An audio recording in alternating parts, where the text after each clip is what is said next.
Au matin du 24 mai 1920, c'est la fête à Montbrison. C'est une petite ville en France, à l'ouest de Lyon.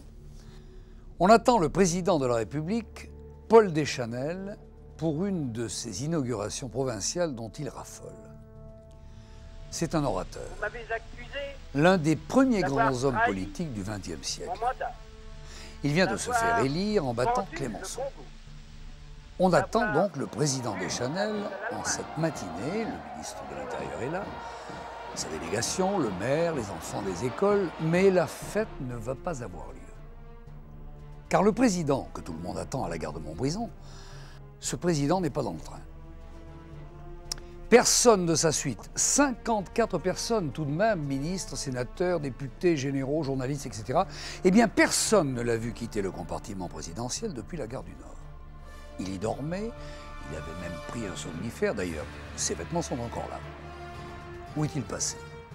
Où est passé le président de la République? On pourrait presque imaginer qu'il a été enlevé par Rocambole, Arsène Lupin, ou Fantomas, l'un de ces talentueux escrocs de la littérature de l'époque, tellement le mystère est entier.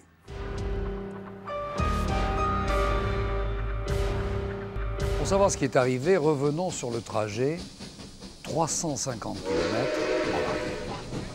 En effet, il s'est passé quelque chose entre les gares de Minières-Gondreville et de Lorcy-Corbeil, près de Montargis, en rase campagne. C'est le témoignage d'André Rabot, garde-barrière du passage à niveau 79 sur cette ligne, qui va nous éclairer. Peu après minuit, notre garde-barrière fait sa tournée d'inspection, et là, il entend quelqu'un. Ce qui, d'après ses dires, n'est pas banal à cette heure-là.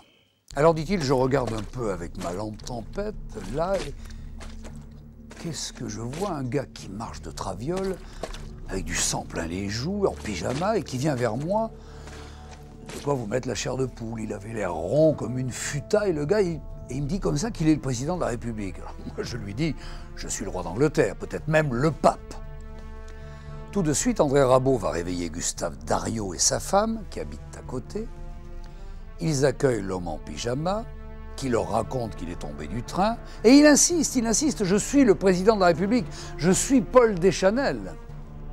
Les Dariot soignent l'inconnu, le couchent, et là, Madame Dariot fait la réflexion suivante. Moi, j'ai tout de suite vu que c'était un monsieur, quelqu'un de bien, parce qu'il avait les pieds propres.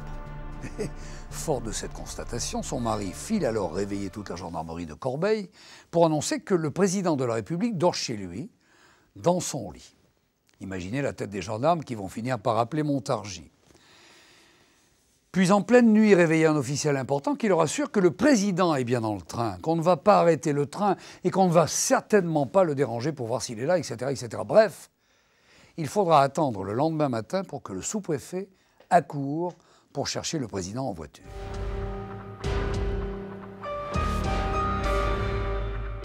Alors que s'est-il passé exactement? Comment Paul Deschanel a-t-il pu tomber du train? Sous l'effet de son somnifère, ayant un peu chaud, il a ouvert la fenêtre du compartiment et a été pris d'un malaise connu sous le nom de syndrome d'Elpenor.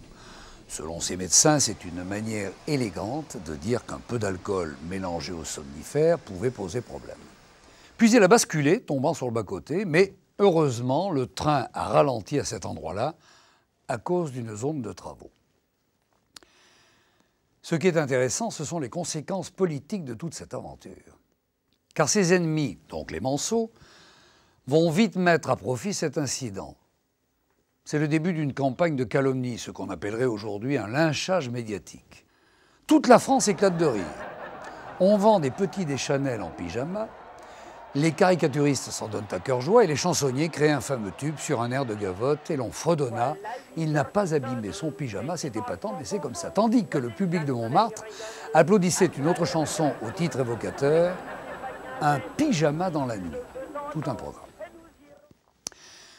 Son état va s'aggraver et la rumeur fait le reste. On l'aurait vu signer des traités du nom de Napoléon. On l'aurait vu grimper aux arbres dans le parc de l'Élysée ou barboter au milieu du bassin. Et même à Rambouillet se jeter dans l'étang, se prenant pour un brochet. Finalement, Paul Deschanel, décrédibilisé, déprimé, donne sa démission le 21 septembre 1920. Après un mandat qui aura duré de tenez-vous bien, 8 mois, probablement un record. Sa réputation ne s'en relèvera jamais. Même si aucun document sérieux n'atteste de son dérangement, même s'il a poursuivi sa carrière comme sénateur de l'Eure-et-Loir.